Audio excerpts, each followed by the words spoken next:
Unsolved. The Zodiac killer case. How frightened was she?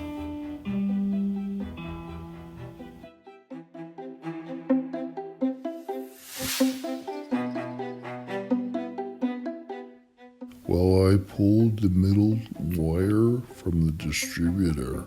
Then I waited for her in the library and followed her out after a few minutes. She talked to me then. I told her that my car was down the street and that I would give her a ride home. When we were away from the library walking, I said it was about time. She asked me about what time for what. I said it was about time for her to die. I grabbed her around the neck with my hand over her mouth, and I had a small knife at her throat. She died hard. She squirmed and shook, and I choked her. I plunged the knife into her. She let out a scream, and I kicked her in the head to shut her up. I finished the job off by cutting her throat.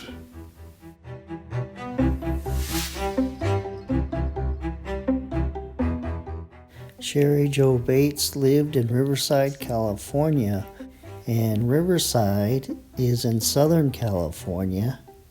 And here we're zooming into the area, and it's right there by Highway 91 and the 215 interstate. And then here's where the college was, the junior college that she attended.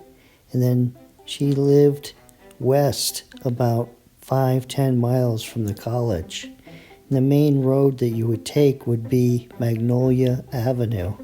And there's the school that she attended, Ramona High School. And then northwest of it, right there, that is where her house was located, on Via San Jose and California Avenue. And now looking at it here, you can see what it looks like today. And you can see that it's kind of on a busy road here. And so you would travel mostly east on California Avenue, make a turn or two, and then take Magnolia.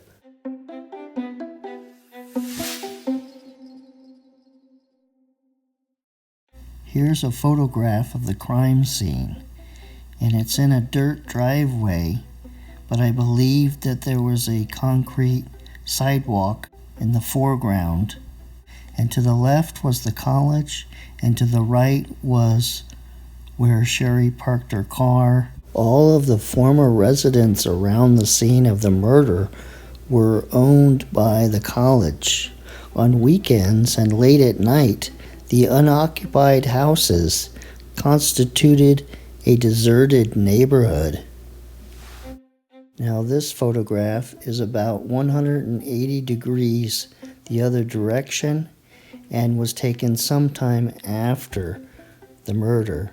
And what you can see is in the back there is a railing to keep people from falling off an embankment that dropped off approximately 50 feet down below.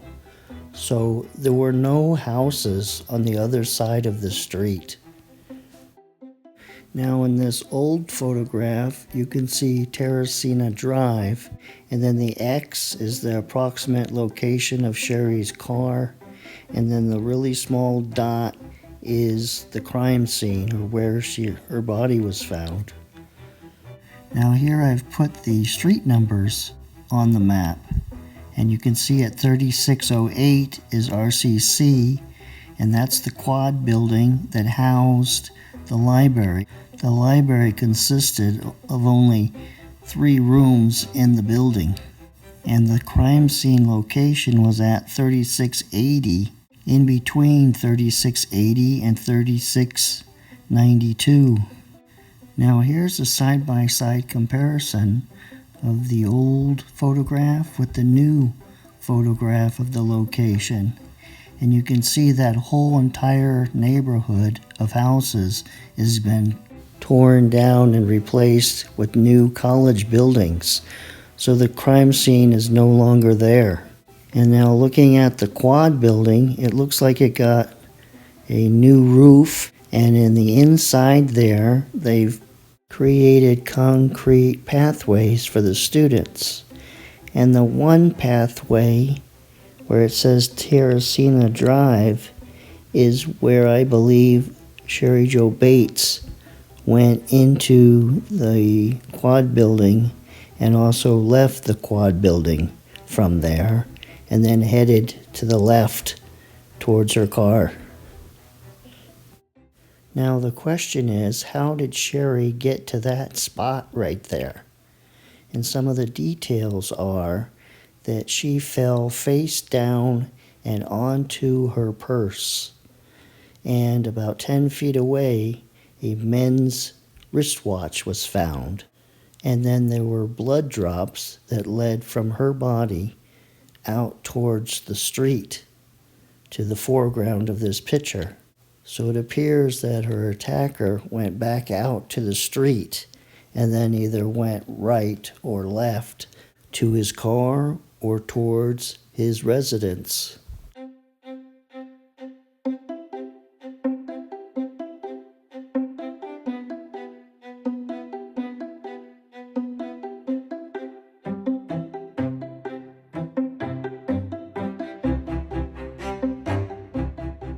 This is actually taken at the police station, and the new police building is to the right or behind the car.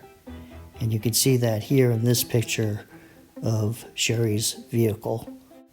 Now going back to the first picture, you can see the 3 books that she checked out of the library sitting on her passenger side seat. And she left the keys in the ignition for some unknown reason. Now at this moment, I want to explain one thing to you. A lot of the details of this crime are misreported, and so it's hard to know the facts. Just for example, where the car was parked.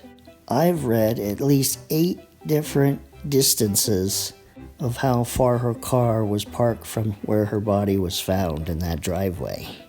On the screen is from a newspaper, and it says her car was parked in front of the library. And I don't believe that's true, but it could have been. Now look at this case as if it's yourself, your Cheri. So you have this report that's due sometime this week in college. It's Sunday night. You drive over to the college to go to the library to get some books to put them in your bibliography. You check out the books you need. She either stayed in there until closing or she left shortly after she got the books. It was dark outside. You return to your car, turn the key, the engine turns over, but it won't start.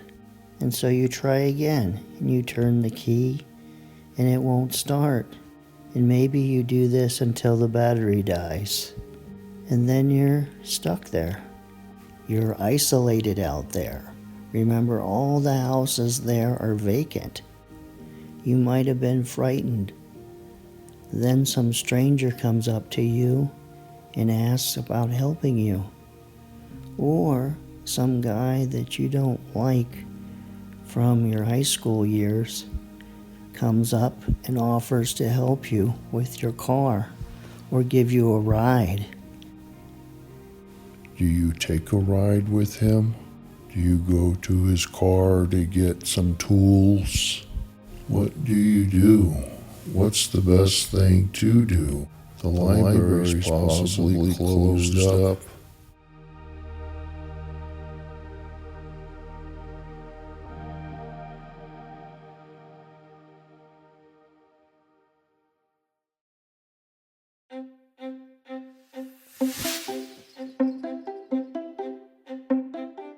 Miss Bates' fiancé, 19-year-old Dennis Highland of Riverside, said they had planned for 2 years to be married. He was away at San Francisco State College, where he is on the football team, when he learned of her murder. Police believe Cheri Jo drove her Volkswagen to the campus a little before 6 p.m., checked out 3 books, and came out. Someone, in the meantime, disabled her car and waited for her. Police believe she knew the man. When Cheri Jo couldn't start her car, the man offered either to drive her home or to a gas station, and Cheri Jo agreed.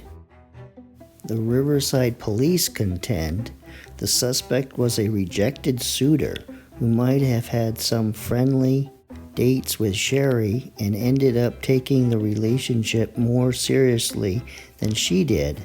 Cheri's engagement made him angry. The suspect knew Cheri would be at the library that night, based on statements made by friends and informants. The suspect disabled her car, then pretended to be passing by so he could offer to help. It would be an opportunity to talk to her alone. Now, I believe the police believe this gentleman, Bill Bennett, is the person that killed Cheri Jo Bates, and they tested his DNA, and it did not match. Yet they still seem to think he's the killer. And maybe one of the reasons they feel this way is several years after her death, and after being kind of under suspicion by the police department, he finally moved to Guam, and that's where he lives today. Now, many people believe this man, Ross Sullivan, is the murderer of Cheri Jo Bates, and possibly he's the Zodiac killer. Now, his father moved to Glendale from New York and brought his family, and Ross graduated from Glendale High School. Then they moved to Riverside, California, and Ross's 2 younger brothers attended Ramona High School. And Ross worked at the RCC library and moved to Santa Cruz sometime after Cheri Jo Bates' murder.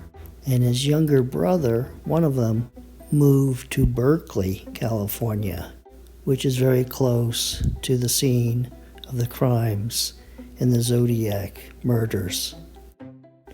Now, are you ready for this case to take a wild turn? Approximately a year before Cheri's murder, a student was stabbed in the RCC parking lot, and a police sketch was commissioned, and later this man, Roland Taft, was arrested and jailed for this crime. And when the police were doing their investigation of the murder of Cheri Jo Bates, he was ruled out because he was in jail at the time. Now hold that thought.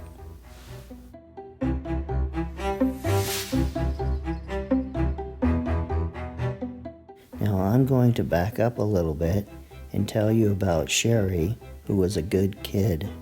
She was in student government, and she was a cheerleader, and in her junior year, she ran for princess and was on the varsity cheerleading team. Her senior year, she left the cheerleading because she possibly had a part-time job at the bank to make money to purchase that VW Beetle. And she was very proud of her vehicle after she bought it because she earned the money to purchase it.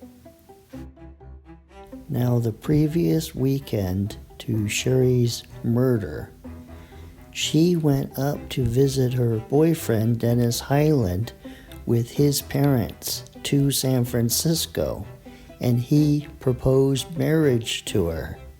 And so when she returned, she told her friends. And so this could possibly be the motive for her murder. And real quickly now, were some of Cheri's friends: Stephanie Gutman, Cherie Moffett, Denise Fuller, and Janine Cassell. Now I think I know who killed Cheri Jo Bates.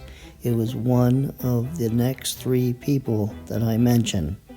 First, Flake Casto, who graduated from Ramona High School in 1965.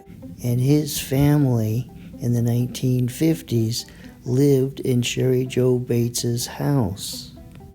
And they needed to move to Georgia because Flake's father was in the United States Air Force. And so they lived there 2 or 3 years, and then they returned to Riverside. Now this is a photograph of Flake Casto just a few years later, and he was arrested for rape in San Diego in 1968. He was arrested for rape in Riverside in 1974 or 75, and he was arrested for rape Placer County in the 1990s or something. Now the next man that I think could have killed Cheri Jo Bates is who I think is the Zodiac killer. And he is Flake Casto's father, Flake Casto Sr. And he was in the United States Air Force. He was in San Francisco. And he looks like the sketch of the Zodiac. And he fits the description of the Zodiac. Now the last guy that might have killed Cheri Jo Bates is a complicated issue. But here goes, and I think you might agree with me. The girl that was stabbed a year before Cheri Jo Bates, they did that sketch of that man. And I think they jailed the wrong man. He was innocent. So when they investigated that he was in jail, the real who stabbed the girl was out. And that was this man right here. And so do you agree with me? Look at this side-by-side comparison to the sketch and this man when he was in high school. This man could have killed Cheri Jo Bates.